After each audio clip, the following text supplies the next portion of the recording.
And so thank you guys for the Town Bank presentation and the information you got and the slides that you'll be receiving. You now have an introduction to the basic principles of how to work with a buyer and how to work with mortgage issues, because that is essential to a success in this business.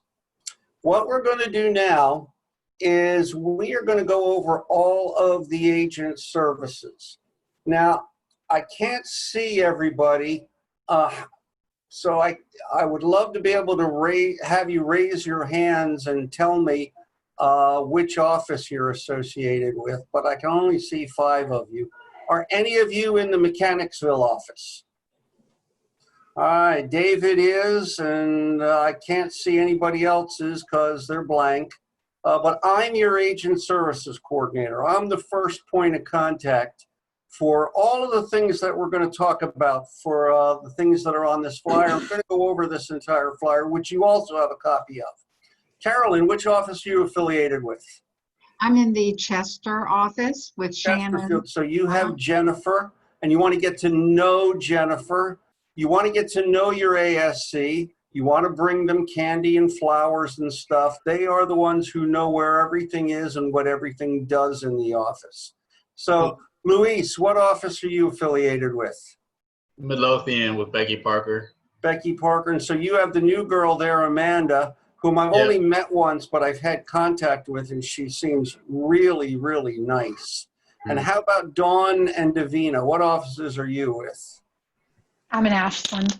Ashland, so you've got Lucy. Yes. And if she is not only excellent, she's about the most upbeat person I've ever met in my entire life. She is. And Davina? Can you hear me, Davina? I also have the pleasure of working with Lucy. Yep. All right. And the others of you I can't see. I know Dylan is in my office, so you're stuck with me. And Cameo, what office are you affiliated with? I'm at the Midlothian office with Becky Parker and Amanda. So you've got Amanda as well. And Christina, you're Midlothian as well, are you not? You're correct. So the only one I don't remember is Edwinette. Twin Hickory. Twin Hickory. So you have Betsy. And so those are the first point of contacts for all of the things we're going to talk about. First thing I'm going to mention is we do not have pictures of all of you. And some of you have given me pictures, so you're safe. And we do things with those pictures to help you get your business started. But we need your agent photos. So I'm going to threaten, if we have to do something and we don't have your picture, I will go on Facebook and find one. So there you go, if that's not enough motivation. But we do need your agent picture, and if you will send it to me, I will make sure everybody who needs that in their file in the hometown system gets a copy of it. So please get me that as early in the process. And there's a few more things that you're going to learn about that I've already taken care of for you, for most of you anyway. So let's go ahead and get started with this flyer. And I'm assuming you can all see this flyer on your screen, Hometown Agent Services. Someone just nod who has the video on. Yep, that'll work. Good. And we're actually going to go over this entire flyer, because what we want you to do is ask for these things. I have agents who wanted something and they come to me and they say, well, John, I know you're busy. I didn't want to bother you. And I always reply, well, you know, they pay me to do this stuff. It's really okay. So we want you to use this stuff. We don't want you to have to do this for yourself or go find someone to do it unless that's your preference. It's not an obligation. And I want you to go to your ASC first, because I don't want to steal anybody's customers. And quite honestly, you're our customers and clients as far as this stuff is concerned. And our job is to make you happy and successful in whatever ways that we can. So we're going to start with flyers, e-cards, and postcards. We can make them for you. You get a new listing and you need a flyer to put on the kitchen counter or in one of those boxes in the front yard. You let your ASC know and they will make it for you. They will send it back to you as a PDF, and you can print as many as you want. black and white is free. Color is about 20 cents a page, and it gets billed to your hometown account. You won't even realize you paid it unless you look closely at your statement. Same thing sort of with e-cards and e-flyers, except they are electronic. They're not for printing. The flyers are for printing. The e-cards are for posting and emailing. So you get a new listing and you want something to put up on your Facebook real estate page, which we will talk about a little bit at the end of the class, or something to email out to everybody that you know. You let your ASC know, they will make it for you. In fact, most of the time, if you ask for a flyer, they'll also give you an e-version of it for just this reason. And you can post it and you can email it. And there's no charge for us creating any of those things for you. The only cost with the printing flyers, obviously, is the cost of the color prints, because there is a cost there. But other than that, there's no charge for it. Postcards work very much the same way. They're like e-cards, except they have a physical existence. They're actually a physical, high-quality paper postcard. And so they're not free in and of themselves, because doing postcards costs money. But the design and creation and providing you with it is free. So you get a new listing. There's a pattern developing here. Did you notice that? We want you to do a lot of that part. You get a new listing and you'd like to announce to the neighborhood, 100 people around your listing, that there is still time for them to pick their new neighbor. And you want to send that out to the neighborhood. All you have to do is let your ASC, your agent services coordinator, know that you want to do that. They will create it for you. They will show it to you, and you will tell them how lovely it is. And then you will give them your credit card information, and we take care of it from there. The cost of doing postcards, including designing, printing, addressing, mailing, and postage, which is the most expensive part, is about $65 for 100 postcards.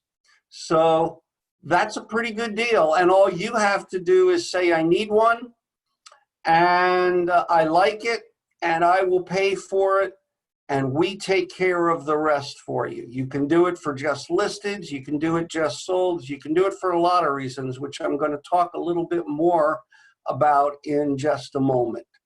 But that's the quick basic part of flyers, e-cards and flyers and postcards. Any questions about that? I'll take that as a no. Now, there are a couple of additional things I want you to realize about these. And so first of all, most of what I just said involved like just listing a property or selling a property, and that's probably far and away the most common way that we provide these services. But they don't have to be limited to that. You can use these services for any kind of a marketing project that might help you in your real estate business. So for example, with flyers, we have an agent in the Mechanicsville office whose name is Donald. I know his nickname, but I won't tell you what it is because I'm not mad at him right now. And he asked me for a wanted poster. So I had him wear his cowboy hat into the office. I took a picture and I put it on the flyer. I put little bullet holes around the outside, and he came up with this incredible marketing slogan. I think it was, wanted dead or alive to be your real estate agent. Yeah. And I crossed out the dead because he didn't really want to be dead, you know. But he liked it, he printed it, he distributed it, hand delivered it to some of his customers and clients, and it worked well for him. Same with e-cards. And I'll use a specific example here. How many of you, and unmute for this because I want to hear everybody say yes, how many of you have been told to assemble a database? Absolutely. I have, yes. About 37, 45 times you've been told that, right? Yep, and that you are going to write a letter and put your card in it and send it out to your database, introducing yourself to the people you know as a realtor, your new career move. Well, you can do that with a postcard. You can see that Meredith did it here with a postcard. And if you think about it, the postage is less, it's cheaper. And my theory is if you send people who actually know you something with your picture on it, they're probably going to look at both sides. No envelope to stuff, no letter to fold, no stamp to stick on. All she had to do was say, I'd like to do a postcard. I like the postcard. Here's my credit card information. And we took care of the rest. So just like we can do flyers for you that are related to business, we can do postcards, we can do e-cards for you. This one here is about finding out what your home is worth.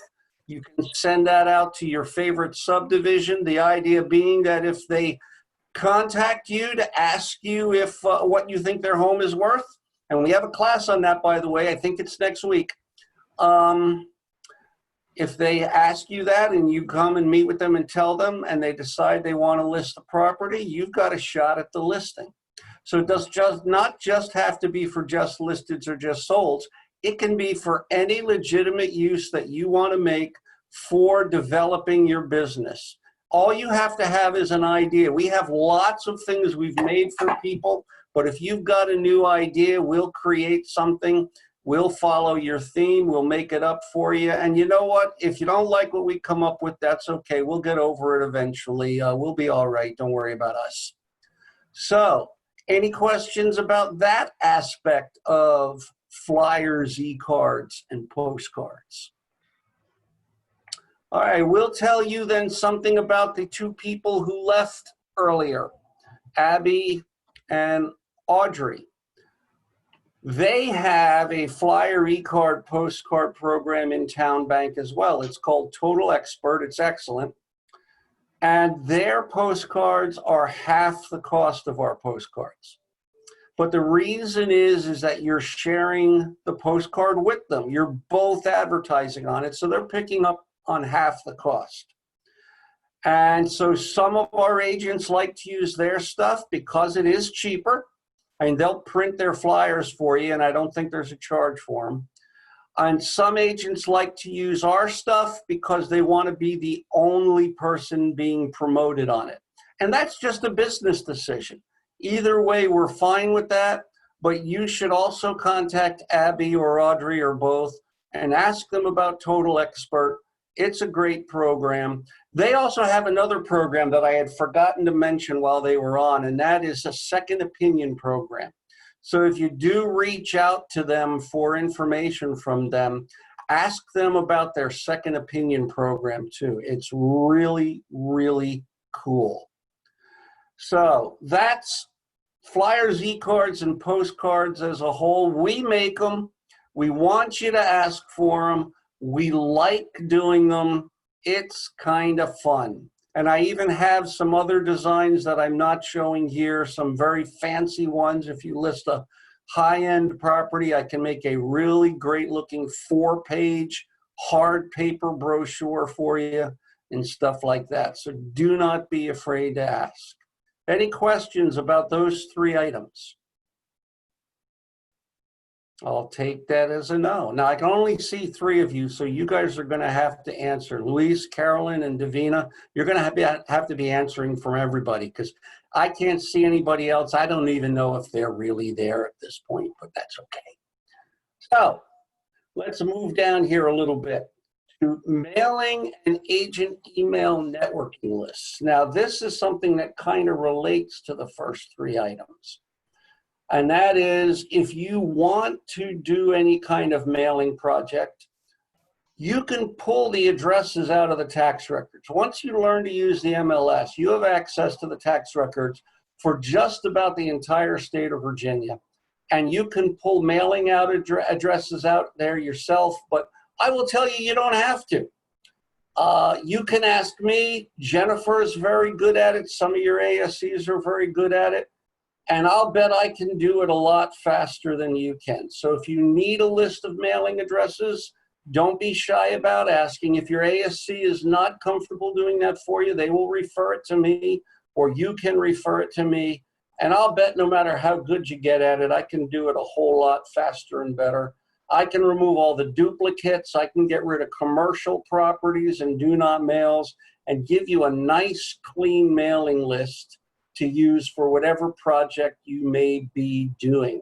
In fact, when you do order postcards, if you want to do a particularly targeted mailing with them, I can pull the addresses for you myself, and I'm more than happy to do that.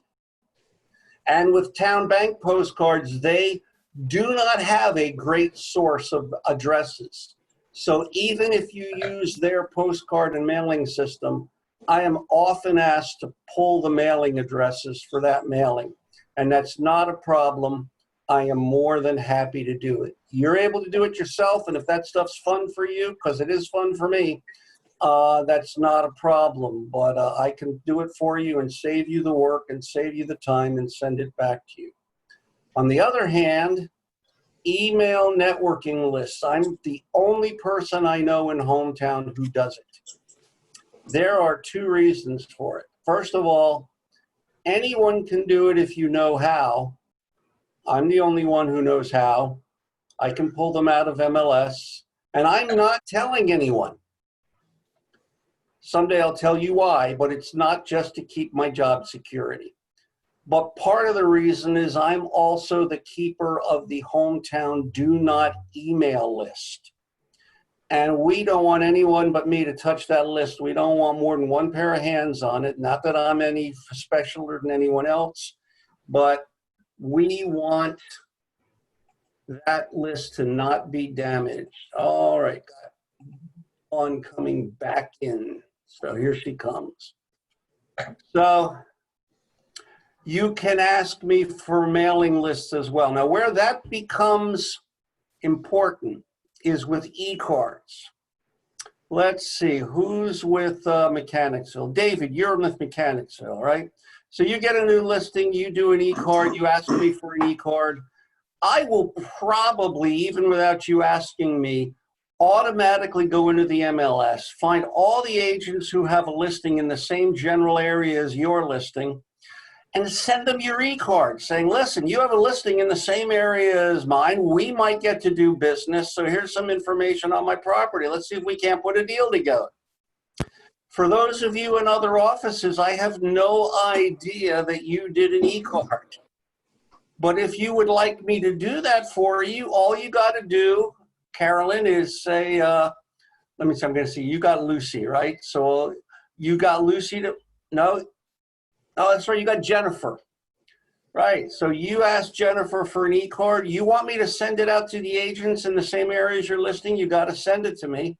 And I will pull the agent email addresses in that general area, and I will send them your e-card. I'm the only one who does it because A, I'm the only one who knows how to do it that I know of in the MLS. And B, I keep the do not email list. And so you can ask me for agent email addresses for any legitimate business purpose that you want. And I will supply you with a clean list that you have permission to use. Now, I will say this, one of the questions I often get when I talk about this is, do we have access to private citizens' email address lists? And the answer to that is only if you want to go to jail. That's technically against the rules. Technically, it's kind of illegal. And no, there are sources out there, and I checked one of them, and yeah, they had my email address on it. I don't know where they got it. I never gave them permission. But I tell everybody that is a real bad idea in the long run. So no, we don't do that. If you decide to do that on your own, then that's your risk that you're undertaking, not mine. But we can get you agent email networking lists and mailing lists. So any questions about that? All right, well, you guys are good. You guys want to get done early, don't you? I do too. I got some food waiting downstairs here. So, all righty, so let's talk about marketing material design assistance. Hey, we're already doing desktop publishing for you. And if you are one of those people that's fun and you like to do it, go ahead. but we'll take a shot at it. If you're going to do some kind of a marketing work where you need something designed, we'll design it. You don't have to use it. We'll get over it eventually, but we will take a shot at it. You can see there that Donald wanted to create a banner, and the company that made the banner would have charged him for setting up the graphics. So I did it for him. And he brought the graphics to them. I probably saved him $100 or $200. And he hangs that banner at the Lee Davis High School football games in the parking lot. I had another guy who used to work here. He was part of a softball league, a men's softball league, and they had a printed program, and he wanted to put an ad in the program. So I had him bring in his hat and his bat, and I took a picture of him, and I made him his own baseball card.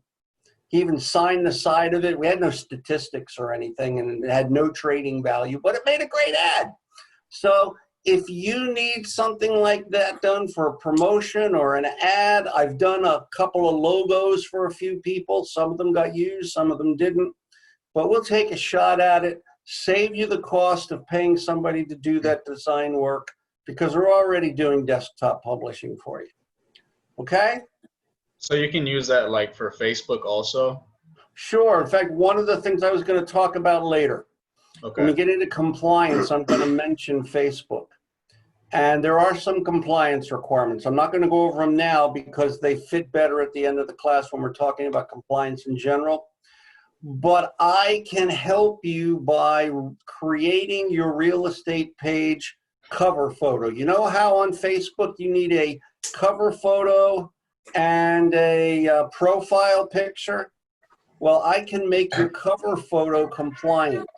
So when you get your Facebook real estate page, if you send me a link to your Facebook real estate page, I will copy off your cover photo, overlay it with what it needs to be compliant, and send it back to you, and you can change your cover photo. So that's a good example of what I'm talking about. Does that make sense?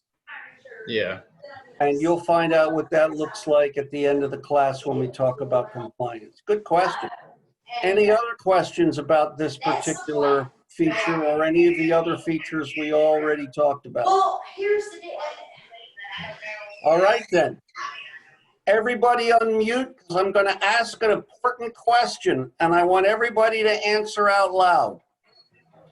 The question, oh, and Dawn is having trouble connecting to audio, but I'm assuming you can hear me. Yeah. Who likes free money? Me, Yeah. Yeah, no one's ever said no to that. Well, referrals are free money. And what I mean by that is we don't actually have a referral service. We have a referral person. Her name is Lucy Brightwell. She's in the Ashland office, so at least two of you have probably already met her. She's the other Lucy in the Ashland office. And so the way it works, you sell a house to somebody here in Hanover County, and they're moving to St. Louis, and they don't have a real estate agent to help them find their new house. Lucy will find an agent for them. And if they use that agent and it closes, you get a piece of the deal. Same thing the other way around. They moved here, they bought a house in Henrico through you, but they still have a condo in Phoenix to sell, and they don't have an agent. Lucy will find them an agent. If they use the agent and it closes, you get a piece of the deal, and all you did is give out a name and a number. So it's free money. And the nice thing about doing it for Lucy is she takes care of all the paperwork. She follows up to make sure that if it closes, you actually get paid. And these are fun. I do one or two a year. In fact, tomorrow, what I do periodically, and I'm due to do it tomorrow, just happens to be on my schedule tomorrow, because I know people all over the United States. I will post something tomorrow that says, hey, anybody in the United States who knows me, if you need a real estate agent, you're having a hard time finding one, let me know. I'll help you find one. And I do a couple of these a year, and you forget about them. And then all of a sudden, like 4 months later, this wonderful $900 check comes in that you were not expecting. And so you really just go to lunch that day. It's great, you know? So this is good stuff. And our agents always forget about it. Some of you have already seen this. Somebody sends out to all hometown, does anybody know a good real estate agent in Roanoke? Well, yeah, Lucy knows a good real estate agent in Roanoke. So just give her a call when you've got those opportunities and don't miss them. Most of the time you miss the opportunity for a referral because you didn't ask somebody if they had a real estate agent somewhere where you don't do business. It's a great question and you're helping them and it's free money. So any question about referral services? And who you got to call? Lucy. Lucy Brightwell, that's right. All righty, let's move on to market statistics, because if you haven't discovered it already, in the MLS, you will discover that you have more opportunities for market statistics than you know what to do with. And we're about to come up to the next time of the year when market statistics become important. I'll tell you about that in a minute. But in the MLS, you have access to statistics in Matrix. There's a stats tab in there. I'll show you where it is when we go into the MLS later. And the graphs and charts are kind of lame, but it's got good information if you learn how to use it. I've offered to teach classes on it, and no one's ever taken me up on it, which means either they figure it out for themselves or they're just not bothering to do it. We also have two MLS products, InfoStats and FastStats. They're from the same company. They are built into the MLS. You can access them from inside the MLS. You can access them on that initial Clarity desktop. You know, for those of you who have logged into the MLS, you log in and it gives you a page with all their services. They are very easy to use as well. And I was on the committee that helped put those together. I like them very, very much. RAR puts out statistics on a regular basis. You want to read those because they also supply those to the media. And you want to know what RAR is telling your customers about what the market is like. So you want to watch for those. But there's a much easier way to get statistics. Anybody want to know what the easiest way to get statistics is? Somebody just say, yeah, I'd like to know. Yeah, I'd like to know. All right, ask me. How do you get statistics? Just ask me for them. I will do them for you. We used to have a program called RE Stats. I also know how to use all the stats programs in the MLS. And I can do it much faster than you can. I did it for somebody today. I've done a couple of them this past week. I do them for the company as a whole. I do them twice a year. So next week, I'll actually be putting out some new statistics. I do them in January for the previous year, and I do them in July for the first half of this year. So next week, when I'm sure all the data is probably in, I will actually be putting out some statistics packages. But in the meantime, you can ask me for market trends and statistic reports for the area that you need them, and I will provide you with them. I will provide you, unless you specify some sort of market statistic that you need specifically, I will provide you with a set of reports that's about 20 pages long. It will look like I worked all day on it, and you can go on thinking that, but I didn't. I just happen to know where all the buttons are. You know what I mean? So, couple of things I want you to know about statistics, and then I'm going to give you homework. I did already mention some new stuff will be coming out next week. Number two, the most important thing you need to know about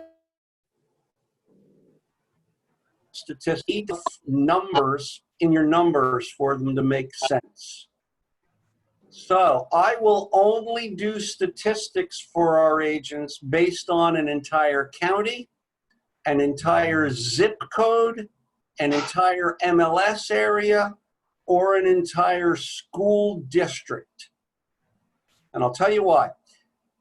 You ask me for statistics or market trends on a subdivision. There are almost no subdivisions in our entire area that are large enough to do that. I live here in Hanover Grove, and we have 231 properties. So think about it. 1 year, 3 properties sell.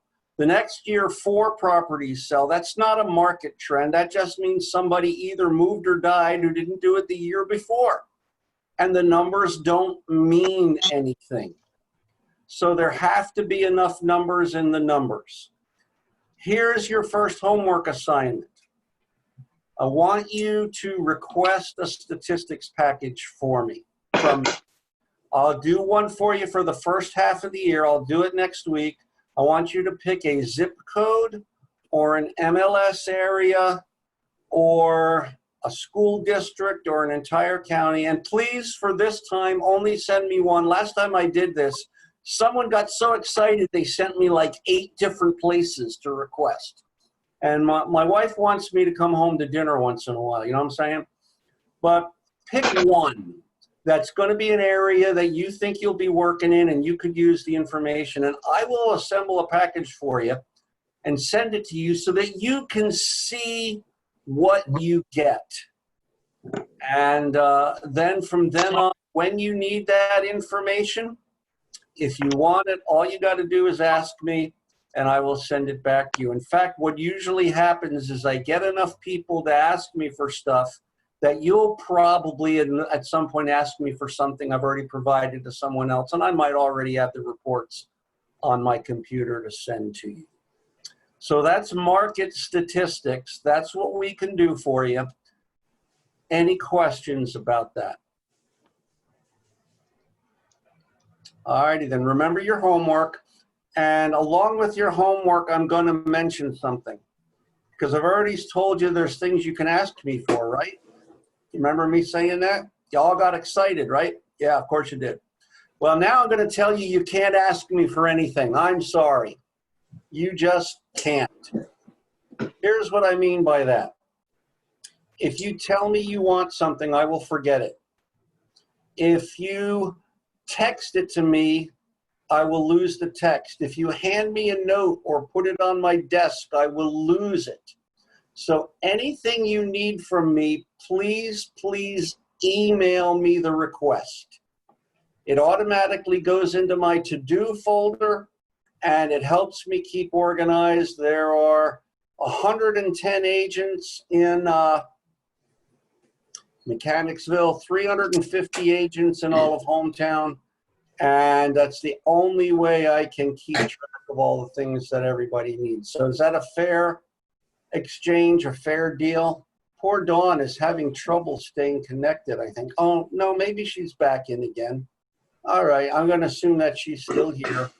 I hope so, because I can see her. I can see her on the list, but I don't see her on my picture. All righty. So any questions about market stats?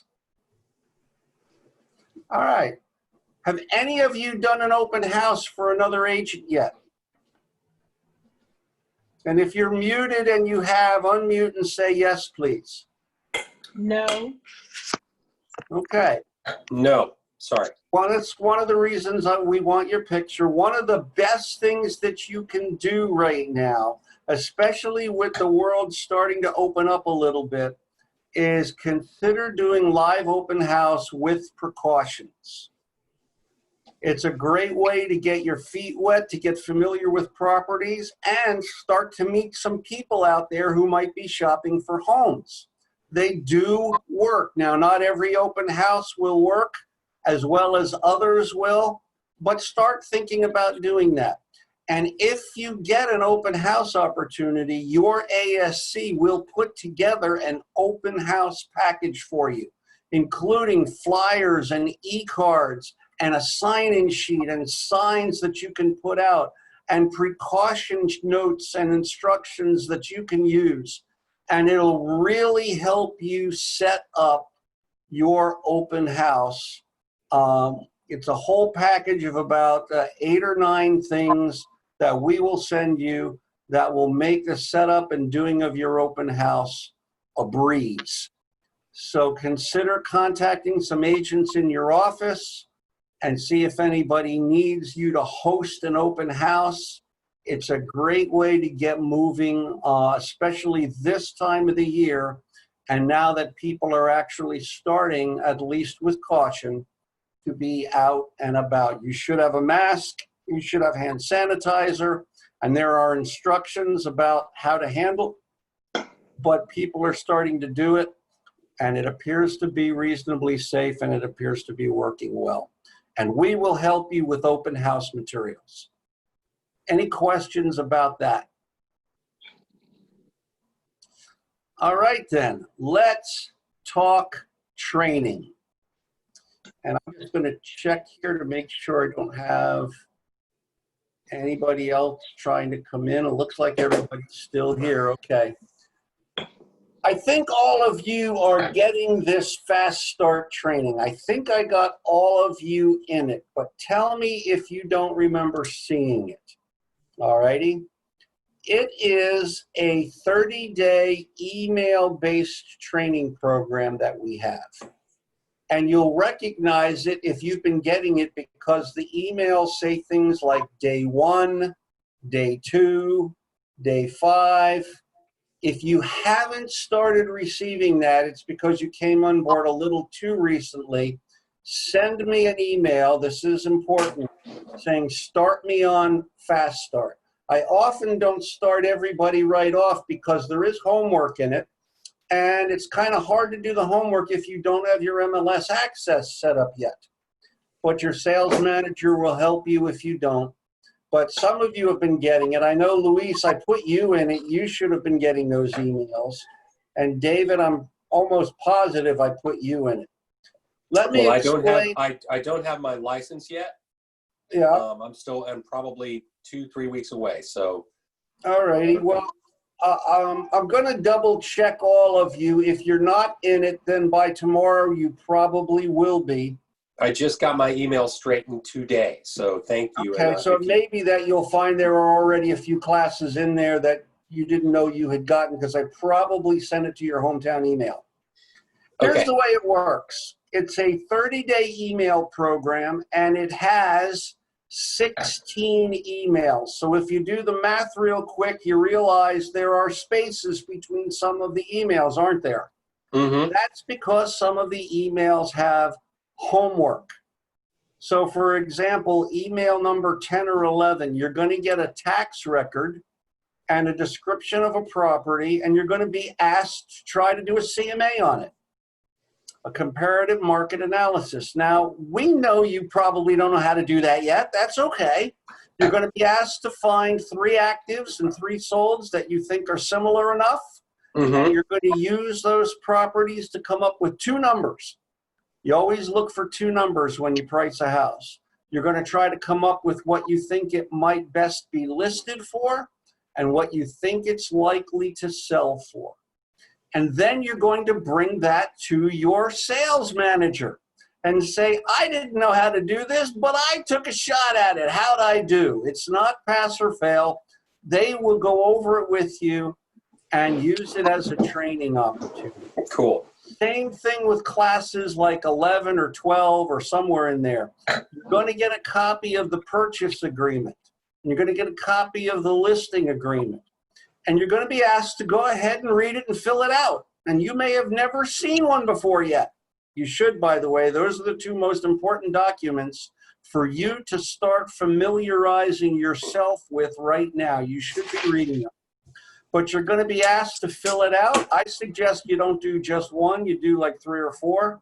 And then bring it to your sales manager or your team leader or somebody who's been in the business that you have a good relationship with and say, you know, I took a shot at this. This is what I came up with. How'd I do? And you want to do it enough times so that you kind of know how to fill in all the blanks. You kind of know what each paragraph kind of talks about.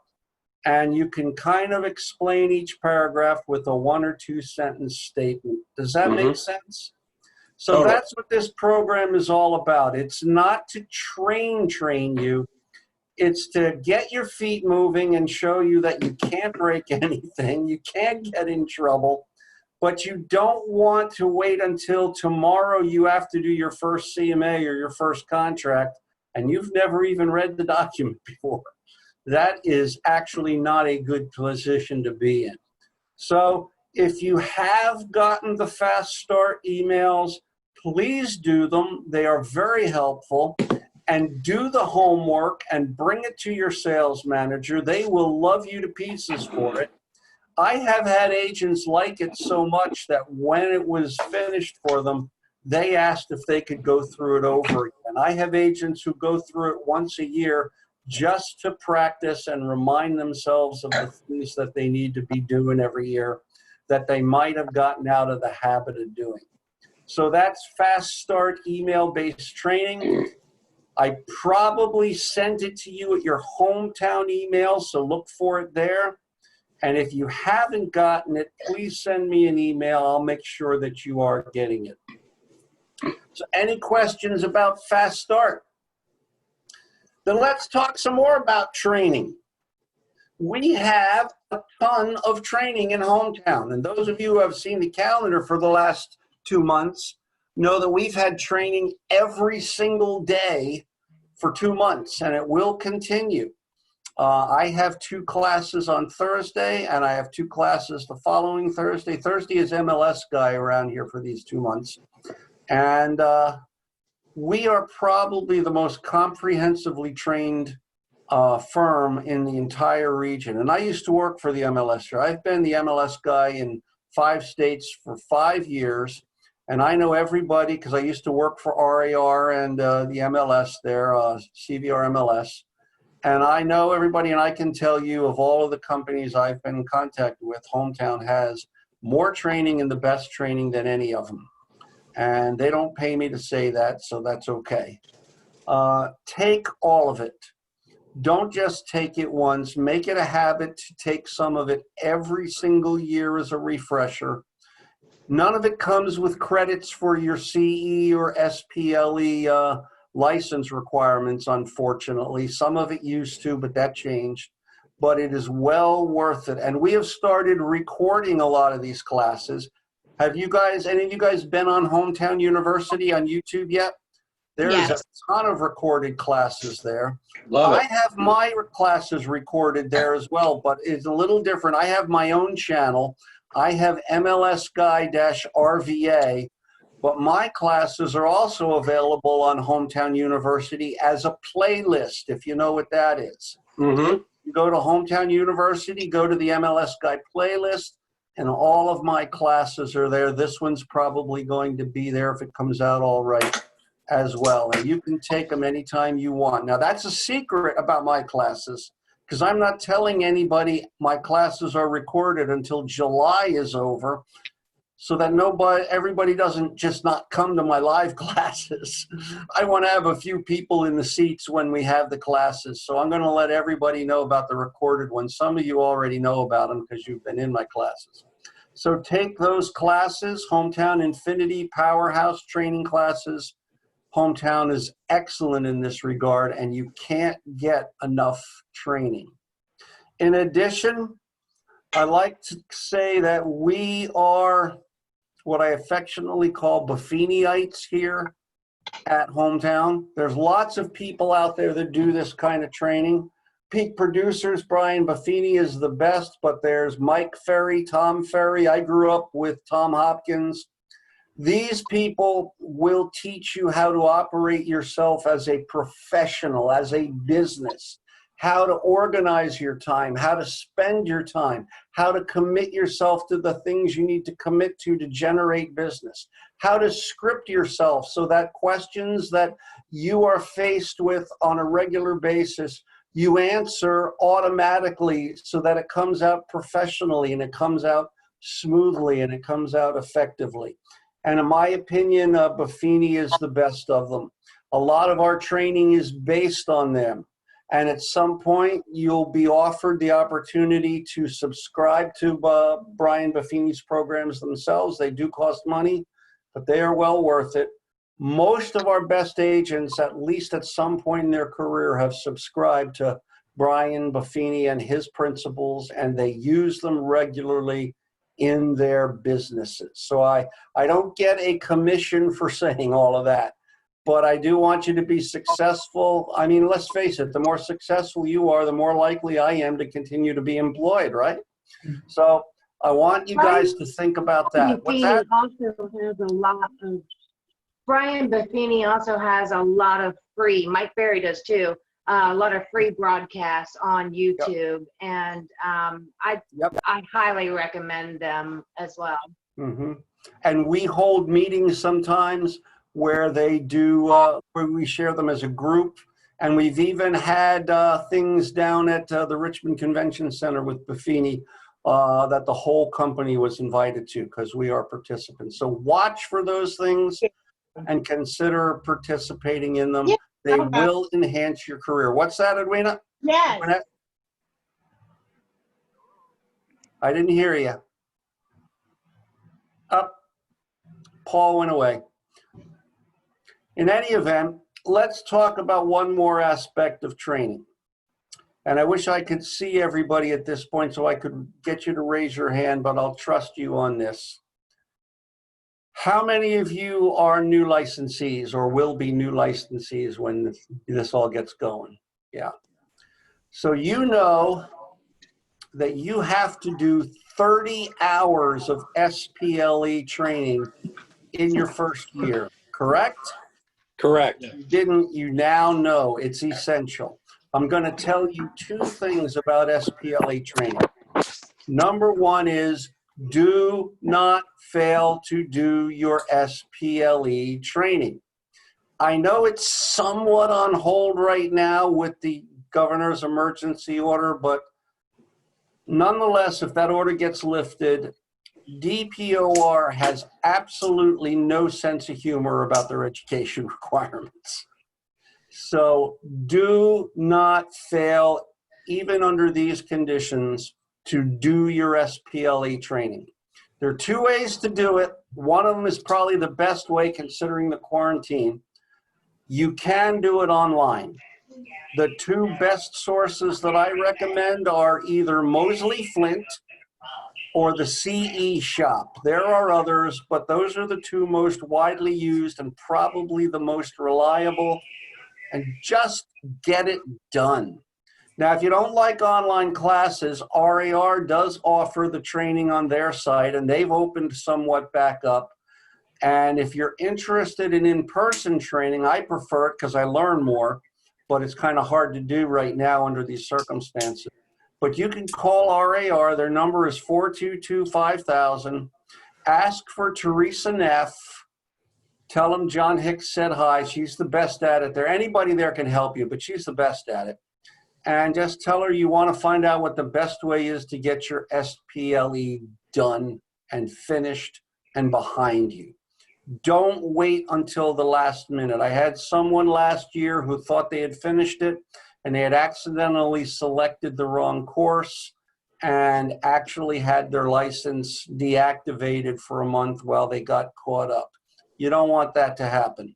So get it done early and put it behind you. Any questions about that? Awesome. Then let's move on. We're making some pretty good progress here.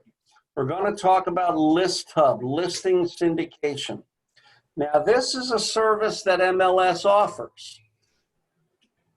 What it does is when you put a listing in the MLS, they automatically send your listing all over the internet. Now, the reason it's on here as an agent service is the brokers had to opt in if they wanted to take advantage of it. It's free. So when MLS offered this to the brokers for free, what do you suppose all the brokers decided? They said yes, didn't they? Yeah.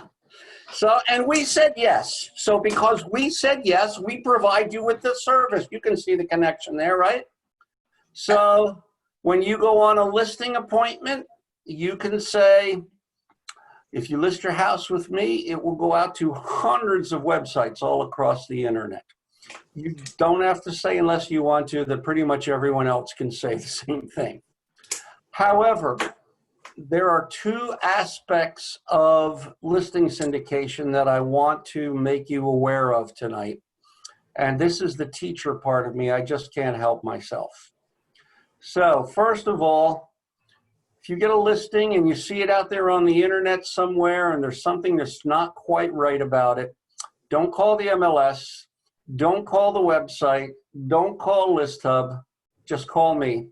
I know people. I've been doing this for 30 years. I know the questions to ask. I know the information they need. And I'm probably about 95% successful at getting your listing fixed. So let me do that for you. Just contact me with an email and tell me what the problem is, and I will contact them and get it fixed for you. Fair deal? Second thing is, and this is just a training opportunity. In the listing, you are going to discover that there are 4 internet display choices that your seller gets to make. They're a little hard to spot in the listing agreement because they're in 2 different places and they look different. They're real easy to spot in the MLS itself because when you put your listing into the MLS, they're just 4 check boxes, yes or no. So I want you all to have a piece of paper. I'm going to tell you what the 4 internet display choices are, and I'm going to tell you why you want to convince your seller to say yes to all 4 of them, okay? So everybody ready? Internet display choices. The first 2 are no-brainers. The first one is internet yes or no. And everybody says yes to that because that's pretty much the only advertising we do anymore. And of course, they want their listing to go out on the internet. Second one is pretty much a no-brainer as well. Address display, yes or no. In other words, does the address show when it goes on the internet? And everybody knows, give a 9-year-old about 12 seconds, they'll figure out the address of the property. Everything is geocoded on the internet now anyway. So those everybody will say yes to. It's the next 2 that people want to say no to. Number 3 is yes or no to AVMs. You don't have to write down what that means, but I'll tell you. AVM stands for Automated Valuation Model. The most famous one in the whole world, and you know of it, is called the Zillow Zestimate. Everybody hates the Zestimate. It's either too high or too low, or they just don't like it.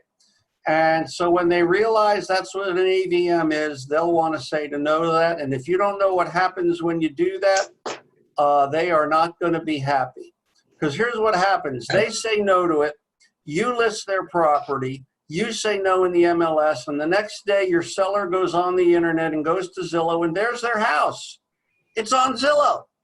And there's the Zestimate. But it says not for sale. Because all you did is keep the MLS information from going to Zillow. What they wanted was you to make the Zestimate go away. Well, like my son likes to say, Dad, that's not a thing. That's what Zillow does. Every property in the United States is on Zillow, and it has a Zestimate. So you tell them to say yes to it. We want their listing to go to Zillow. And then you say, and if any questions come up from anybody regarding the Zestimate, I will handle them for you. That's why you hired me to be your real estate agent. And then you smile and that little sparkly thing comes off your tooth. You know what I'm saying? But you don't want them to get frustrated over that. And you want to handle them for it. And one little aside on that, it is possible, in case you didn't know, for the homeowner to go on the Zestimate and make adjustments. Don't offer to do that for them. Don't tell them they can do that unless they ask. Be the source of the source, never be the source of the information. Do not be responsible for any of the changes they make to their own Zestimate. Just a good idea. Fair deal? The last one is even weirder. It needs to be taken out of the listing agreement, in my opinion, but it won't be. And it was added to the listing agreement about 10 years ago when we first started putting our listings on the MLS, and people thought other people were going to say nasty things about people's houses. It never happened. But what it is, it's yes or no to blogs, reviews, and comments. but it had a huge unintended impact. Does anybody know what the largest site on the internet is for blogs, reviews, and comments? And you are Yelp. already on it. Facebook, right? Oh, Facebook. Yeah. All social media is a billion blogs that invite reviews and comments. Now, this wasn't added for that purpose. Facebook didn't exist yet. But if somebody says no to blogs, reviews, and comments, you need to tell them then we cannot do any social media marketing, because that's all social media is. So you want to tell them to say yes. Now, I will tell you, a lot of agents and a lot of offices don't worry about this. They let them say no, and then they go ahead and do it anyway because they don't care. But we want our agents to know what they're doing and to be professional. And this is just part of being professional, to know what that means. So that's why you want them to say yes to all of them. All right? And that should cover it for you. Any questions about listing syndication? Yes, Davina? Yes. Can the listing syndication be unchecked or changed at any time? Yeah, you can always, So if they choose not to do what? you would have to do a change to the listing agreement and get it initialed. But if they want to change it down the road, they can. Usually it works the other way around, though. You forgot to tell them they should say yes to AVMs. They had that experience with Zillow and they got upset because it says their house is not for sale. So you changed it for them, but what happens is it leaves a bad taste in their mouth. And so you want to make sure they understand what's going to happen, because that's at the beginning when they're at their most vulnerable, you know? So good question. Any other questions? All right, then, let's briefly talk about Toolkit CMA. It is an excellent program, and we used to have a lot of agents who used it. In our previous MLS especially, because the CMA module in there was not all that great. When we went to Matrix, Matrix has an excellent CMA module. And if you take the class next week on Thursday that I'll be teaching on it, you'll get to see it. And so we're probably down to about 12 or 15 agents who have an account in it, and maybe it gets used 3 or 4 times a month. Some people use it because they're just so used to it and it just works for them, and that's fine. My recommendation is that you get familiar with the one that you have in Matrix already, the CMA wizard that comes with Matrix. But if at some point you want to try something different, let me know. I can hook you up with a Toolkit CMA account. It costs about $8 a month when you use it, so it's not expensive. But I recommend you get familiar with what you already have rather than try something different unless you're already familiar with Toolkit. But it is available if you're interested, okay? All right, then. We're almost done with the flyer. How cool is that? MLS listing management. It used to say MLS listing input, because did you know we will put your listing into the MLS for you if you hate doing that? All you got to do is give us all the information, you know, like fill out the 11-page listing input form. And most people pretty quickly realize if they're going to fill out the form or supply all the information, they could have put the listing in themselves in the same amount of time. And that's okay. There's still a few people I do it for because they're just so busy they don't have the time. And I at least help them or get them started, and that's fine. But I will tell you this, there's nothing that you yourself can do more to learn the MLS better than put in or help put in a couple of listings. You will learn what all the fields are. There's like 300 fields in a listing. And you will let them learn what they are and learn what kind of information goes in them, so that when you start searching for properties, you will suddenly find that you are 10 times better at doing searches because you kind of know what information is available. So one of the things I recommend is find somebody in your office who has a listing put in the MLS and ask if you can ride shotgun with them and get familiar with the process. It's excellent. So I changed it to MLS listing management. That's where we help you with more anyway. You get a price change on your listing and you can't get to it quick enough, you let your ASC know and they'll go in and change the price for you. You have a listing that's going to expire and they're going to let you keep it for another 6 months, or you have a listing that's going to be released because, you know, you guys just couldn't get along. You can't make those changes, but we can. So you let us know and we'll make those changes for you. You need help with your pictures. We'll help you with your pictures. You get a eye check notice from MLS that says you might have done something you shouldn't do. Let me know. I used to work there. I can tell you some things you might be able to do to get it fixed or even help you fix it. And occasionally, I might even be able to help you not get fined as a result. I have changed the price of a listing in the back seat of a car on the Long Island Expressway at 4:48 on a Sunday afternoon on my phone just to prove I could do it. So we will help you manage your listings in the MLS. And one additional piece of advice that goes back to training. There is one class that I want you to take as soon as you can from RAR. And they have made it available online for credit.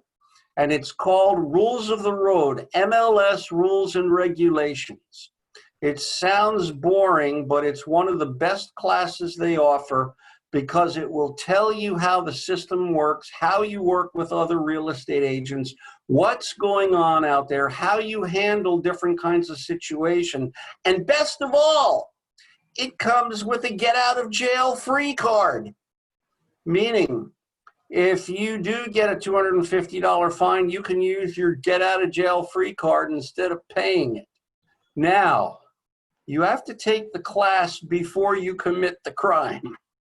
You can't commit the crime and then go take the class, you know what I'm saying? But I will tell you, I take that class myself once or twice a year just to stay on top of everything that's going on. And Peggy Litch is a phenomenal instructor with it. So highly recommend you take that class. But let us help you manage your listing in the MLS. Let me help you answer questions on how to do it and rules and regs and that sort of thing. Any questions about listing management and support in the MLS? All right then, 2 more things. First of all, in-house technical MLS support. Anybody have an idea who that might be in hometown? You. Yeah, that's me. Yep. I used to work there. I've worked for 7 different MLSs across 5 states, and it's just what I do. And my license plates still say MLS Guy. So you can call me with questions, you can email me, you can text me questions. I even answer questions on weekends. Just let me know what you need. If I don't know the answer, I'll find someone who does. Believe it or not, that kind of stuff's actually fun for me. And I like being the MLS guy. So let me know how I can help. I enjoy it, okay? So the last thing we're going to talk about are agent websites, hometown agent websites. I'm going to have to leave the flyer to talk about that and open up the hometown website. So this is your last opportunity for any questions on here about any of the services that we went over and what they do and how you get them and why you should use them. Any last quick questions before I close the flyer? All right, then, and you have my contact information. You pretty well know where I live because I work from home right now anyway. So let me know how I can help, and I'm going to go ahead and close this flyer. And I'm going to open up the hometown website and put it up on that screen. Can you all see the hometown website? And there it is. And this is our current website. I used to say it's our new website, but we've had it for almost 4 years now. And it's a great website. We like the way it works. It's modern. It's designed to fit this kind of screen. And I have one of those 9:16 wide screen monitors here. And it works very well. Have you played with it? Have you gone on and looked at it? You should. You should go to this website and click around. There is information on here There's tools you can use. You can even send your customers and clients here, and there's information and tools that they can use. We have a few other things here. You can click here. We just added this, and this will let you know all of the hometown open houses that are coming up from this next weekend. So you know what? You haven't got anything to do this weekend yet? Go pop into a couple of our open houses, meet a couple of agents, network a little, talk about the house. They may even have sandwiches. You never know. That's my favorite part, by the way. And we have information down here. Do you all have a hometown email address? If you don't, you need to get it. If you do and you don't access it anywhere else, down here at the bottom is the Office 365 login, and you can go here and access your email from the hometown website on any internet-enabled device from anywhere in the world. You can do it on your computer, your tablet, your phone. All you have to do is get to the website and log in down there. What I wanted to point out to you, though, is if I go here to find an agent, these are all of our offices and their web pages, and there are agents here. First of all, I'm going to click on entire company roster. Everybody gets to be on the company roster. If you're not on here yet because you're not licensed and maybe you didn't get on here yet, you will be. And so if I scroll, who said they were from Ashland? All righty. And what's your last name again, Dawn? Zook, Z-O-O-K. That's right. That should be easy to remember. What do you know? You're on here. How about that? Hey! And I'll bet when I put you on there, I'll bet you were swamped with the incoming calls, weren't you? Oh, yeah. It was almost unbearable. You probably didn't even get to eat for 3 days. Am I right? Mm, Yeah. Could be nice. You probably will never get a call from this list. I admit that. But it's still a presence on the internet, and it's good to have. That's not what websites are for, and I'm going to talk about that. But everybody gets to be on the company roster here. So go here, find yourself, check your information. I do make typos once in a while. And if you don't find yourself, let me know. In the meantime, though, I'm going to go back. I'm going to go to the Mechanicsville page just because that's the one that I'm the most familiar with. And you see all these people? These people are on here because they have a hometown agent website. That's how this system works. It's how the company that does the firm website works. And so to get on the office page, you have to have a hometown website. Now, you may not need a website yet. Websites don't do what they used to do. They don't generate spontaneous business anymore. They just don't. That's just not the way the internet works unless you're Amazon or GE or somebody like that. But you still have to have a website. It's your presence on the internet, and your customers and your clients expect you to have one. The reason it will help you is because whether you sent them there or they find it on their own after they know something about you, they want to go somewhere to see you and learn more about you. And so at some point in your career, you need a website. It's just one of your tools. It's like the sign out in front of the Mechanicsville office, if you haven't been by there. We have a sign that lights up with messages. Nobody ever rides by that sign and says, oh, a real estate office. I think I'll stop in on the way home from work tonight and pick up a house, you know? But 1,000 people see it a week. And it's our presence in the community. We don't even know when it played a role in somebody remembering hometown, but it does. Your website will work exactly like that. It's a billboard in the middle of nowhere that you drive traffic to. It goes on your business card, your flyers, on your Facebook page. You put your Facebook page on it, and it becomes a system for you. So at some point when you're ready, you will need a website. You don't have to use hometowns, but you're not going to find a better and more cost-effective opportunity for an internet online presence than this. So I'm going to go here to Mike Clements. Mike Clements has one of the solutions that we offer. It's not really a website.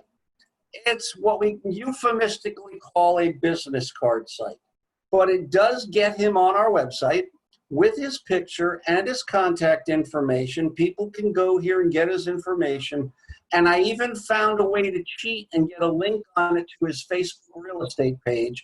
So it almost acts like it's a website. This costs him $100 a year. He doesn't even know that he pays it. It goes to his hometown account. It comes out of his commissions. And it's the simplest way to get a presence on the hometown website on the office page. On the other hand, Cindy, our manager, has an actual hometown, fully functional agent website. It looks remarkably like ours because that's on purpose. And there are a whole lot of different designs, but 99% of our agents are just like this one. It matches our scheme, it matches our colors. It's got a place for people who are looking for a home or wanting to sell a home. It's got a reviews section. It's got a place to put a bio, and I've linked it to her social media sites. I need her to get me her LinkedIn up here as well. This costs her $400 a year, and it can be billed to your account either monthly or annually.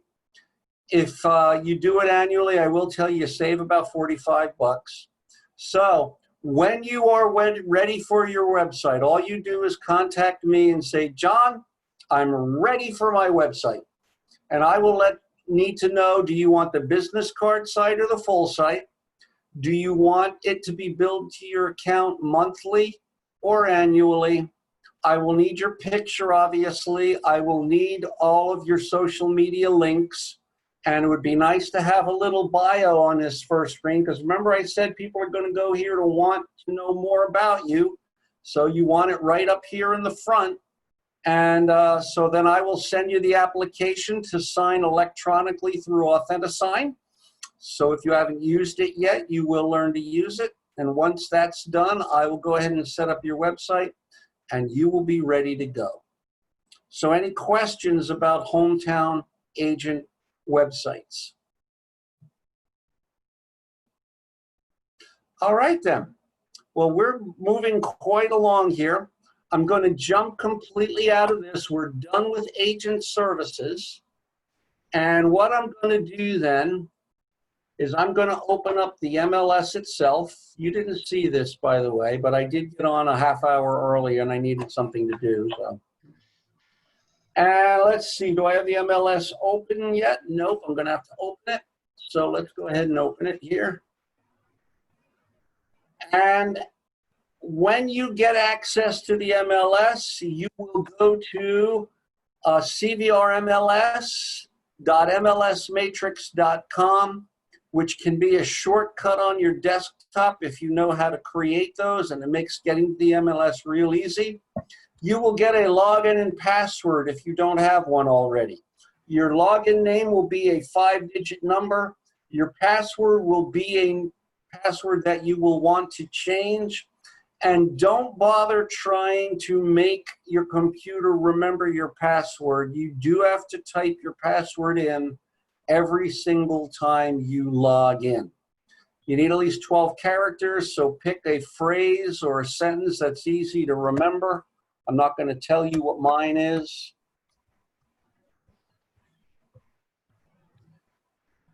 And then once you log in, it will take you to the Clarity desktop. And these are all the programs and services and opportunities and places that are available to you through the MLS. This one takes you directly to the MLS. I'm going to click on that in a minute. This one takes you to Transaction Desk, which they just changed the name of to Transactions. So you will see that change very soon. And some of the other sources of information and things that you can use. Here's two of those statistics programs I mentioned earlier. For now, I'm just going to click on Matrix, and it's going to take us into Matrix. And I am, in the next 20 to 30 minutes, going to teach you the entire MLS system. The whole thing, sort of. So How many of you have already been in the MLS at least once at this point? Anybody? Yes. All right, and so you've seen some of this, but I'm going to fill in some of the blanks and holes and stuff for you. And I am going to give you some more homework. So this is the home screen of the MLS. The entire MLS lives under these tabs across the top. And my theory is for today that if you know where they put stuff and can find it, most of the regular things that you can do with it, you can figure out for yourself. And I want you to do that. You need to go in here and play. Now, to play effectively, you will need two things. You will need a 20-ounce cup of genuine hometown coffee, available in the office, and an entire box of Krispy Kreme donuts. It's a requirement, you know. It was on your licensing test. I don't know if you remember. They said, you asked you if you drink coffee, and if you said no, they said then you can't have a real estate license. So, but you want to just go in here and play. And what I'm going to do for the next 20 minutes or so, maybe a little longer, depending on your questions, is I'm going to show you where everything is. And I'm going to give you some specific homework, enough to get you started. And the thing that's in it for me is if you do this, then when you call me with questions, your questions are going to be way more interesting to me. And I'll enjoy them. So, all righty. So here we go. We are on the home tab. This is the main screen, the first screen that you get to when you come into MLS. And if you go into any of these other places and get lost, you can click here and get home again and start over. It's very easy to do. These are called widgets. We're not going to go over all of them today, but I will tell you this screen is somewhat customizable. You can move these widgets around. You can put them where you want. You can click on the X and get rid of them. You can click on the little arrow and make them small or big again. The ones that you get rid of, you can go down here and put back again. So if I click on this one, I can drag it up here, and now it's back again, and I can get rid of it. That's why your screen won't look exactly like mine. And so once you get familiar enough with MLS that you have some preferences, you can customize your screen for your own use. I'm going to just point out two widgets for today. The first widget is this one in the upper left-hand corner, News and Alerts. It's the only one you can't customize. It is super glued in that upper left-hand corner, and you can't move it. It's where MLS puts all of their messages. Read every message. Don't get in the habit of clicking on read later or I read this and you didn't. MLS does not put stuff up there that is just nonsense and fluff. Almost every one of them will have a piece of information for you that you will be glad you got, and they only take a few minutes to read. So everybody just nod when I say this. I promise to read all the messages. You can be lying. I won't know. Okay, thank you very much. The second one I'm going to talk about is this one in the middle. I put it here in the middle because I like the pretty colors, and it's called Market Watch. And it only does one thing, but it's useful. It watches your market area for you so that you know what's going on out there. It's not for working with a particular customer or a particular kind of house. It's for watching your market. So right now, yours is set, or when you get in for the first time, yours will be set for the entire MLS. And almost nobody I know regularly does business across the entire MLS. So what you're going to do when you get in is you're going to go here to where it says customize, and you're going to pick where you want it to watch for you. Mine looks at Hanover County. That's where I live. I don't list or sell properties, but I have it monitor Hanover County. Once you have it set up, you can look at it 4 different ways: 7 days, 3 days, every 24 hours. I like today because today would be as of midnight this morning. And so once you have it set to your market area and you pick how you want to look at it, you just watch it. So for right now, this says 3 new listings. Maybe this morning, and when I got up and got on here, there was 1 new listing. And I clicked here and looked at it. Now there's 3. And there's some price increases and decreases. So I can click here, check them out. Maybe I'll see something that somebody I'm working with might want to know about. That's all it does. So you set it up, you click on it once or twice a day, and you stay on top of things in general. So it only does one thing, but it's a very useful thing, and you want to set that up. It's kind of fire and forget. Once you set it up, you just have to look at it once in a while. Any questions about anything that's on this screen? All right, then like I said, everything else is under one of the tabs across the top.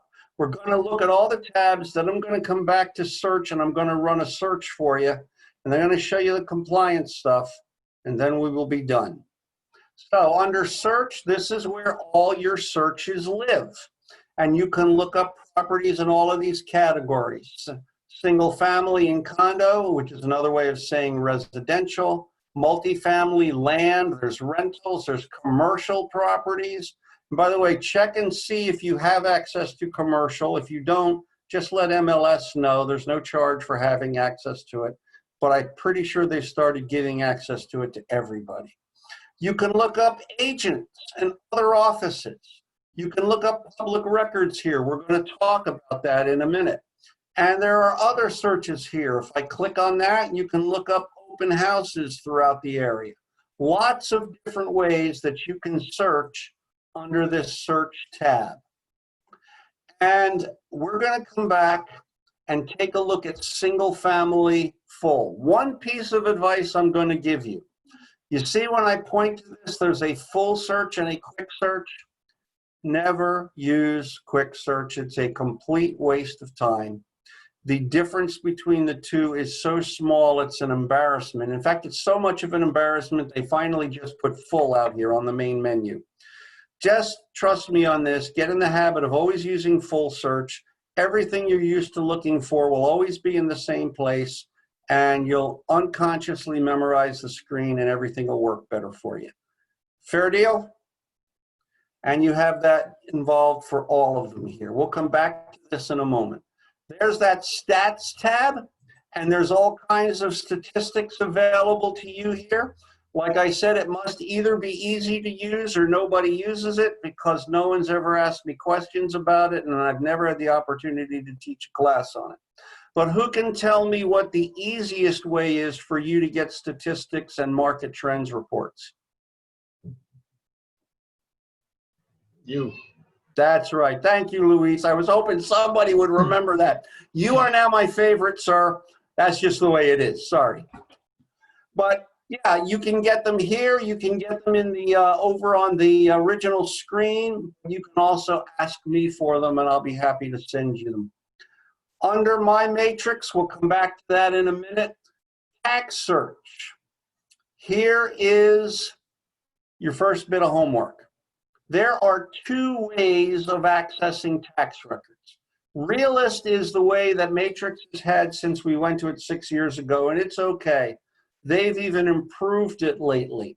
But I want you guys to learn how to use the public record search screen first. Let me show you why. If I go to search and go to single family full, this is what the search screen looks like. We're going to come back and talk about it. If I go to tax search and click on public record search, it looks almost the same, doesn't it? The only difference is it's got tax record fields in it. So if you learn how to do searches over here, it'll be a lot easier for you to learn how to do searches here. Down the road, you can play with Realist and see if you like it. I do a class on it, which I also think is next week. And it's, I think, the afternoon class, and you can take it. But you want to learn to use public records. You have access to public records for most of the state. And whenever you do a listing or a contract, it's not on the requirements sheet, the info sheet that we have in our file, but you should have a printout of the tax record in every file, if nothing else. But you can do a great more than that with tax records. I'm going to give you some homework on it, but I'm going to give you some homework on it in a few minutes. but that's where tax records are located. So home screen, different kinds of searches, different kinds of statistics, and tax records are here. Links. Links is kind of similar to that first screen, the clarity screen. These are a lot of the third-party services and products, and the same thing is under links. These are some of the things that you need to use real estate, to use Matrix, and to do some of your technology. Remember I said I was going to have you write some things down, and I already had you write down one or two things? Well, Louise got bumped out. Let's get Louise back in. Okay. All right, and hopefully he'll make it back in.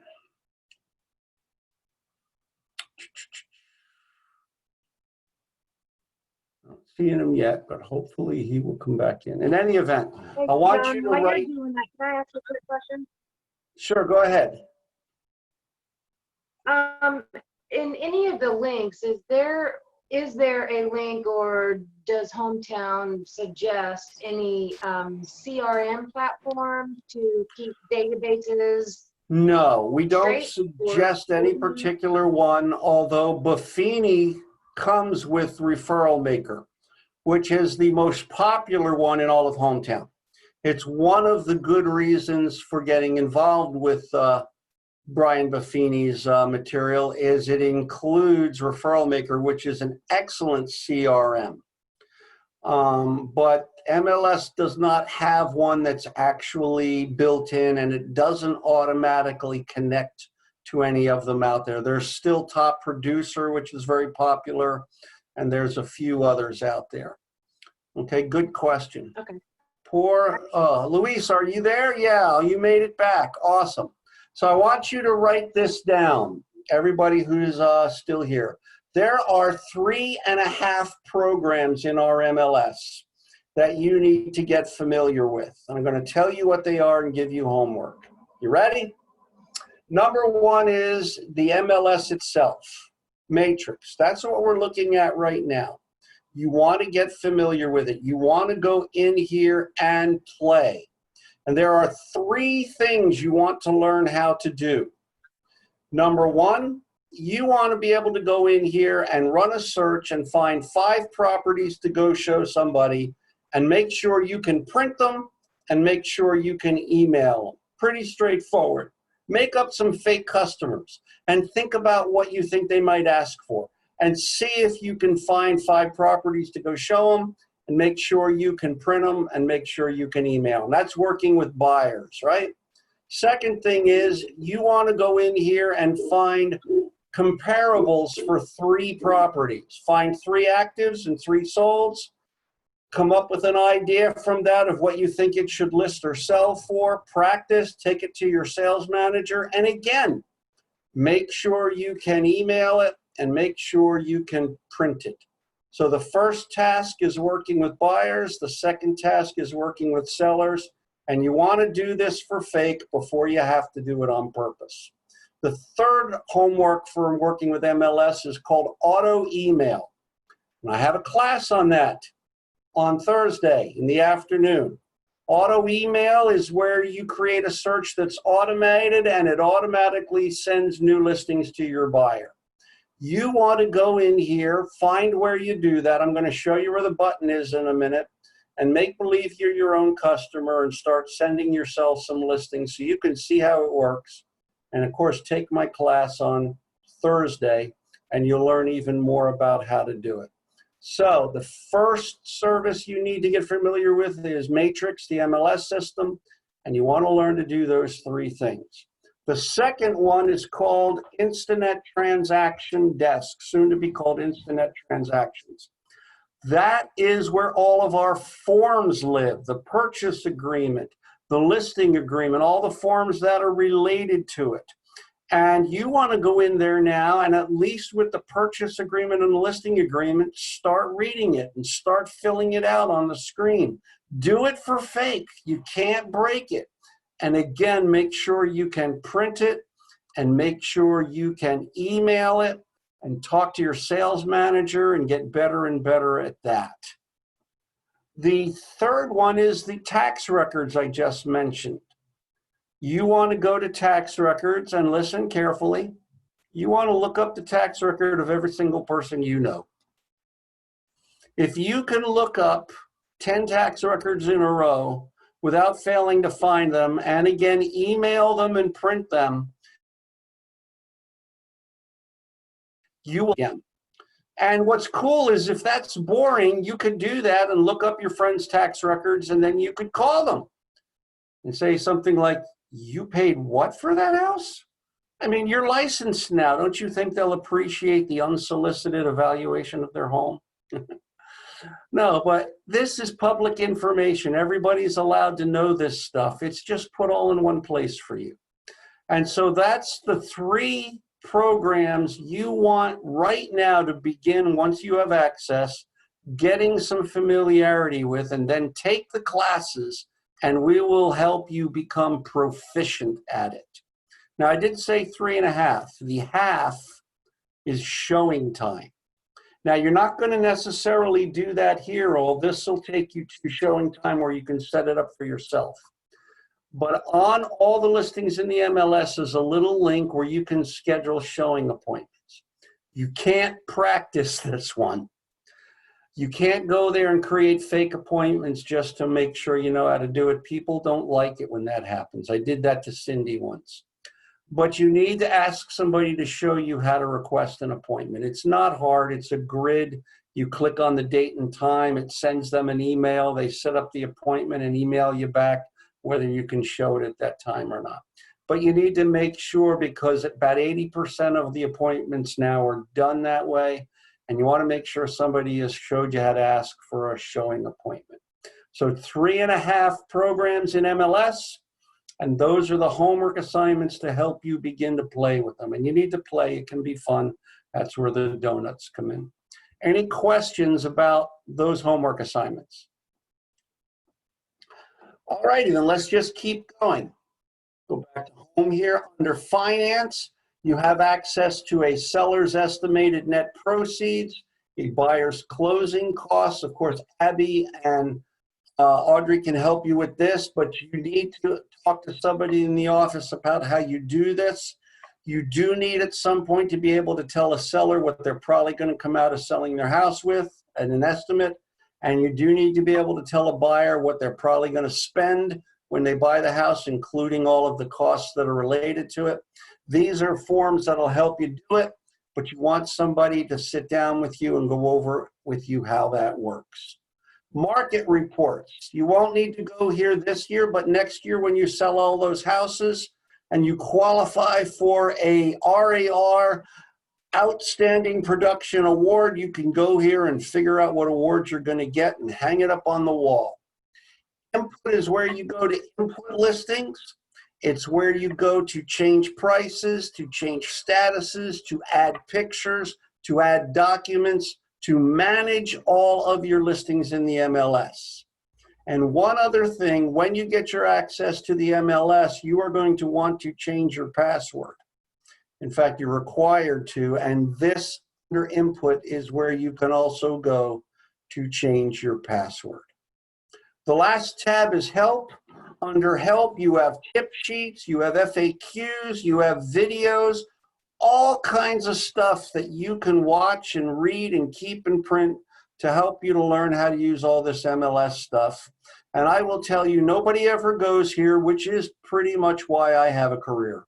So thank you very much. But that's a look at the overall layout of the entire MLS. And I have found that if you know where something is, half your question is already, whew, I almost sneezed. I hate almost sneezes. Half your question is already answered at that point. I'm going to go back to search and walk you through a very basic search. Any questions about any of those tabs for right now? All right then.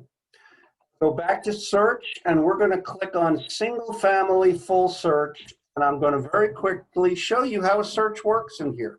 It is not hard. Now, some of you said you've already been in here. So yes, this is a test. Does anybody know why this is yellow?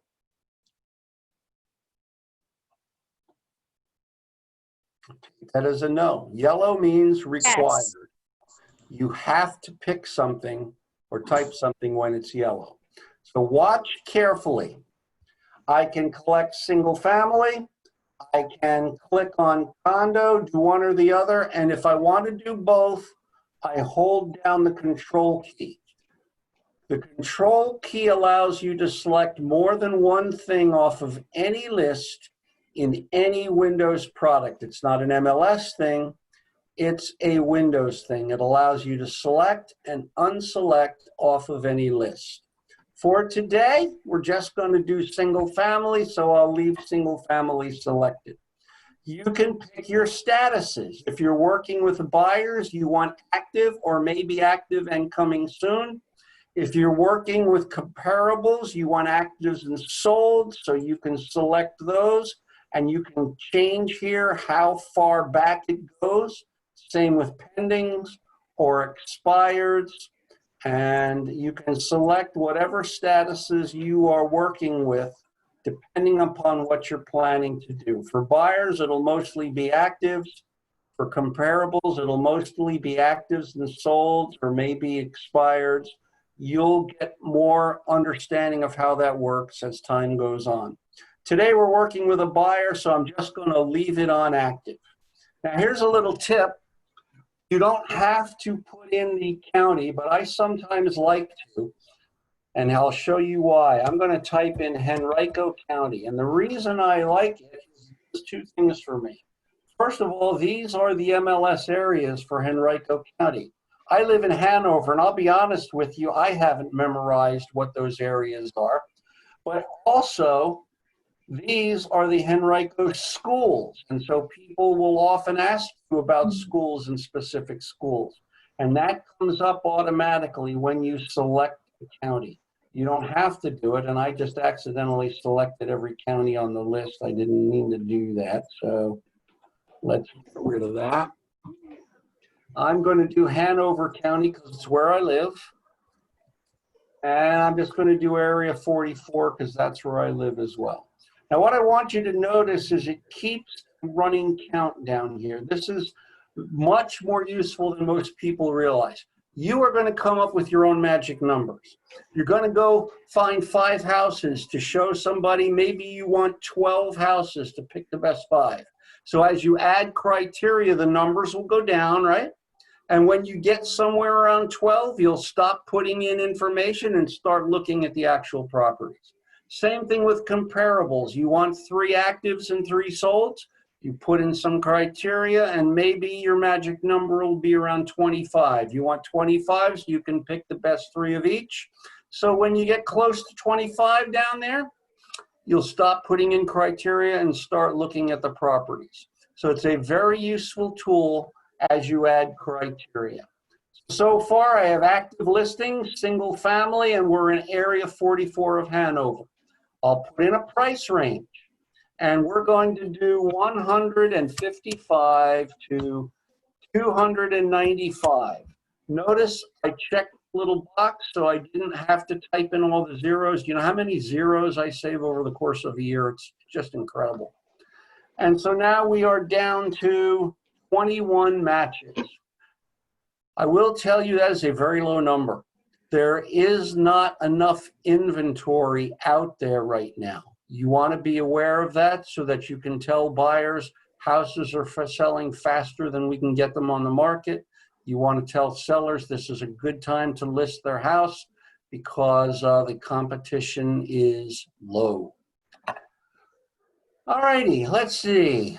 Dawn, you said you've been in here already, am I right?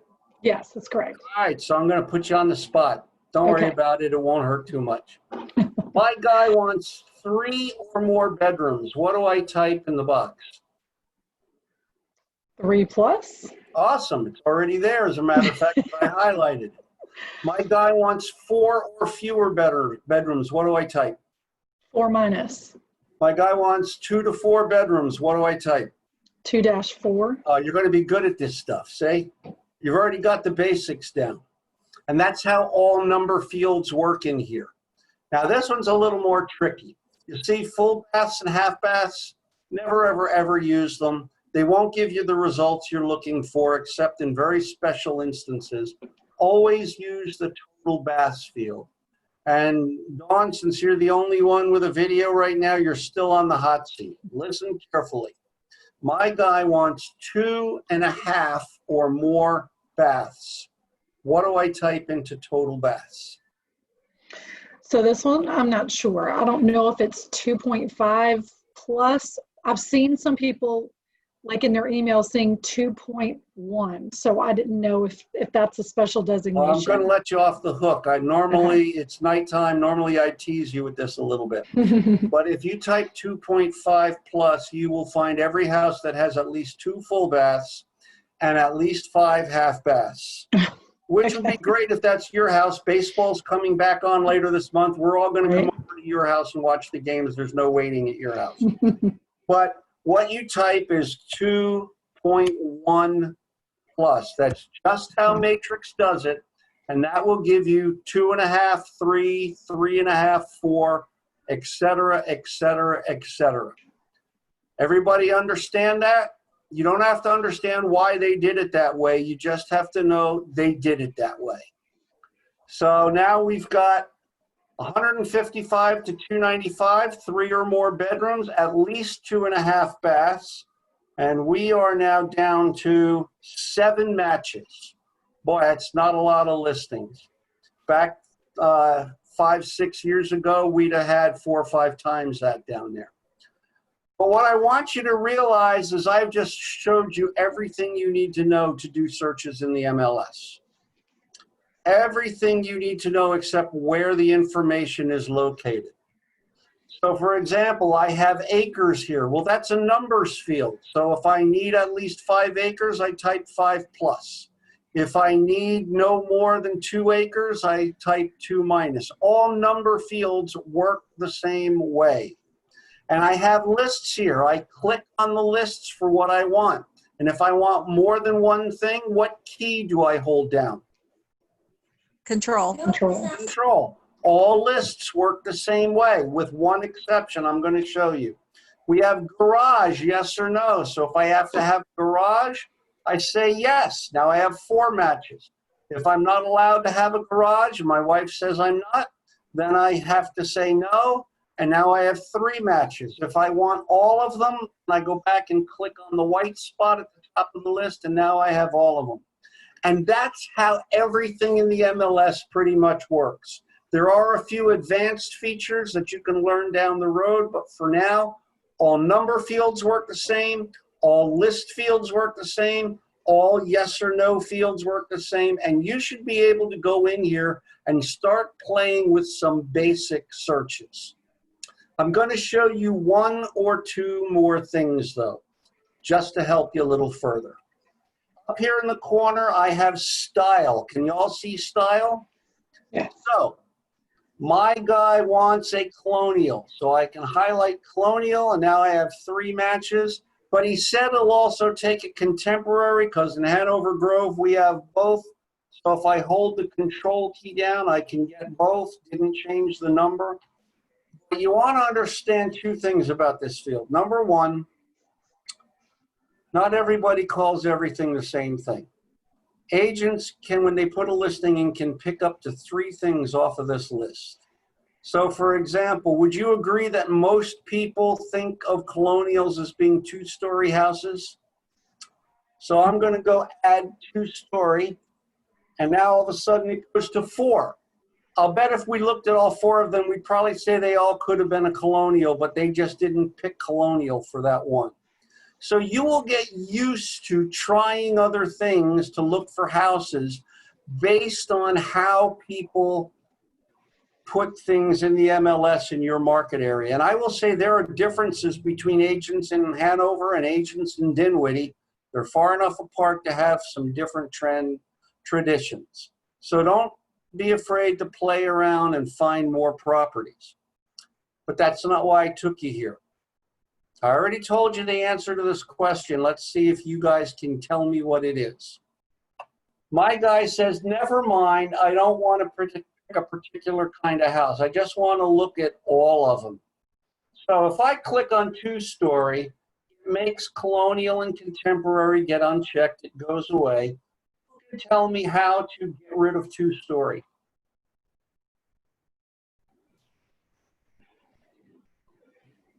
That's what I thought.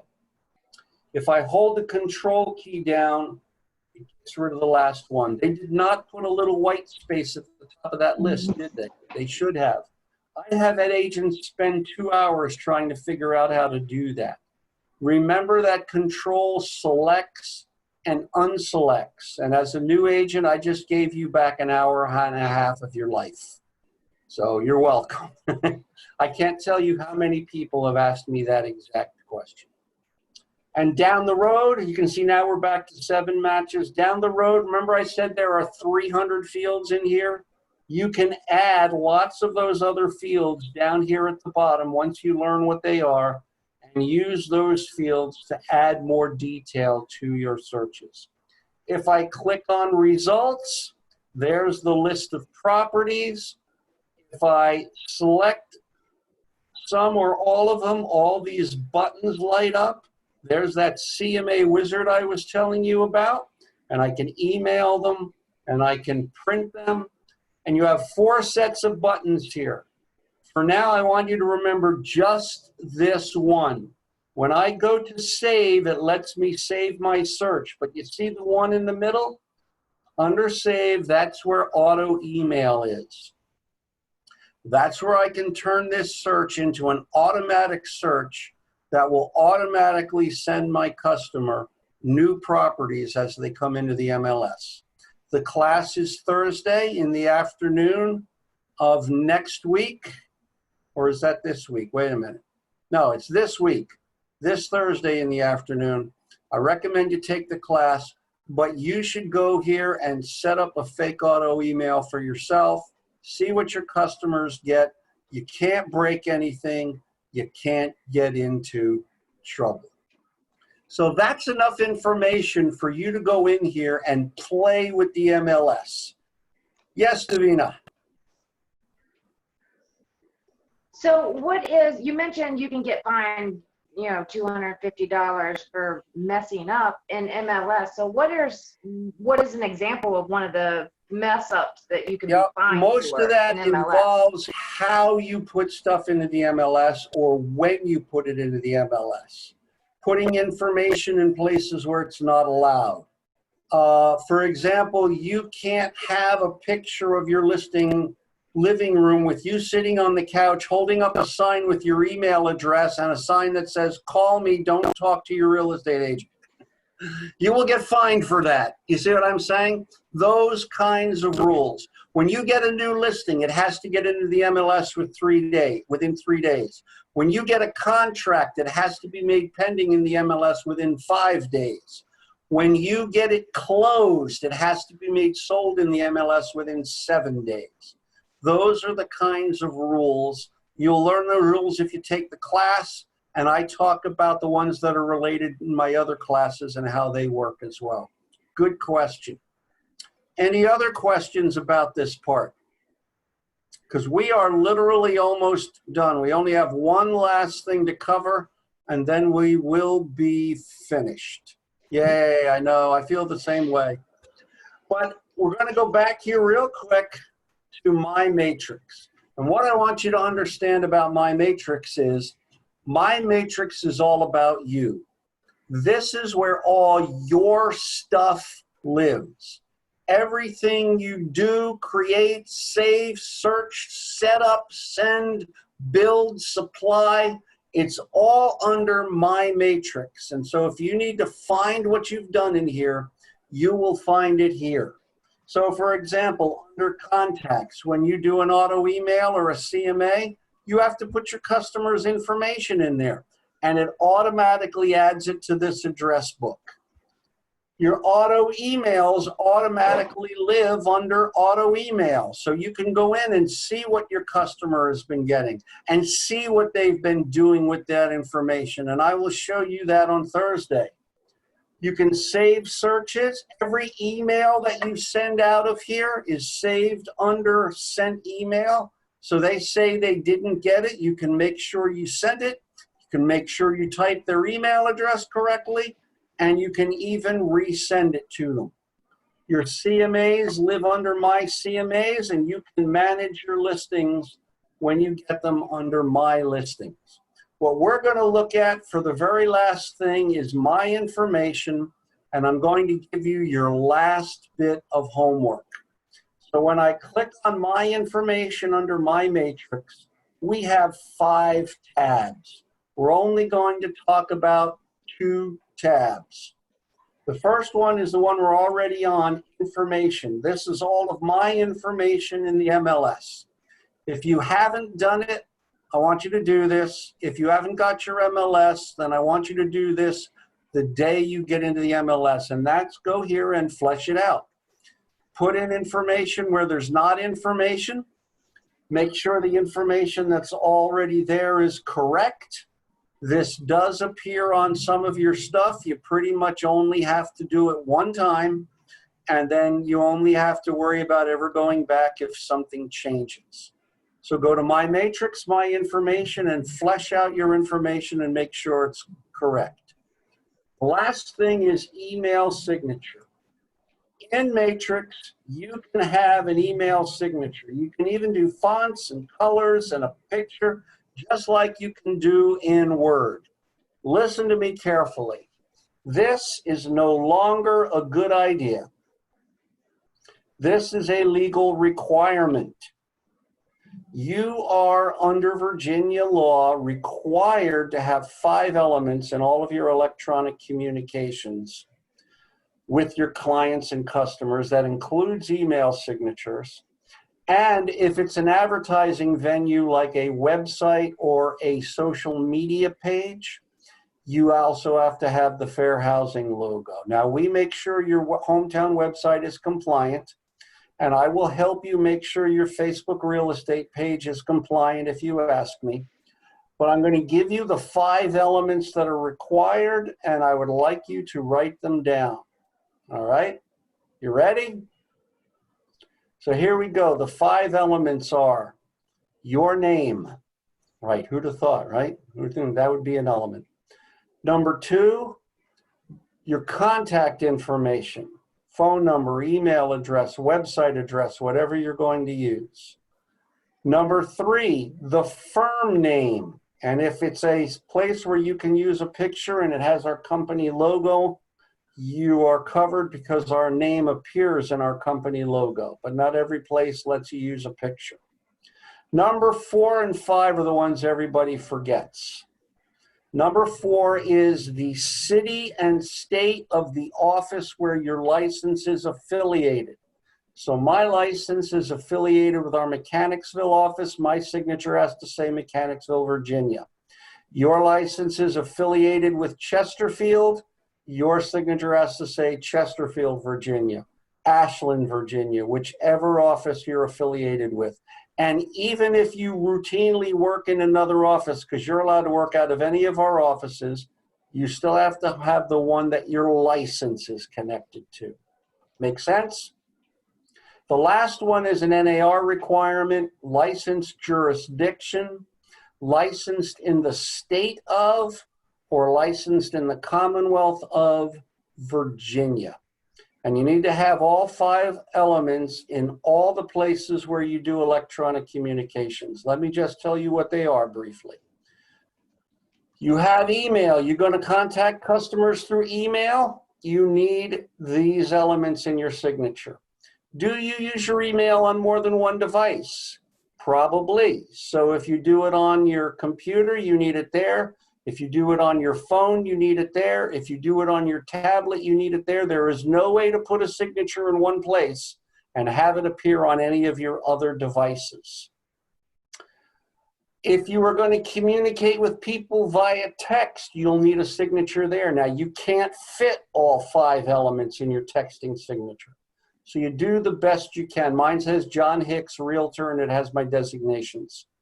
But you have to have something there, and it's in the settings section on whatever device you do texting from.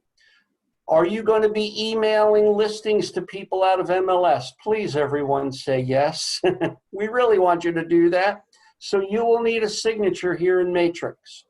Are you going to email people contracts and listing agreements out of Instanet? Yes, you are. So there's a place in there where you need a signature with all 5 elements. Now, you don't have to have this all done by tomorrow, but it is something that you want to get done. Don't be afraid to ask for help, and once it's done, you probably don't have to play with it again. But it is a legal requirement as of about 3 years ago. So those are the compliance issues, and for your website or your social media sites, I can help you with compliance on those as well. So that's it. My bag is empty. I hope that was enough information for it to be worth your while tonight. I know there's a lot of stuff, but I want to make this as valuable and as full of good information as I possibly can make it. Any last quick questions? All righty, then I'm going to go ahead and turn off the recording. But thank you for being here. Have a great night, and may you list or sell something. Thank you, John. Thank you, Thank you John. so much, John. Thank you. And let me know how I can help you ongoing. That's what I'm here for. Thanks Thanks. so much. Thank you. All right. Good night.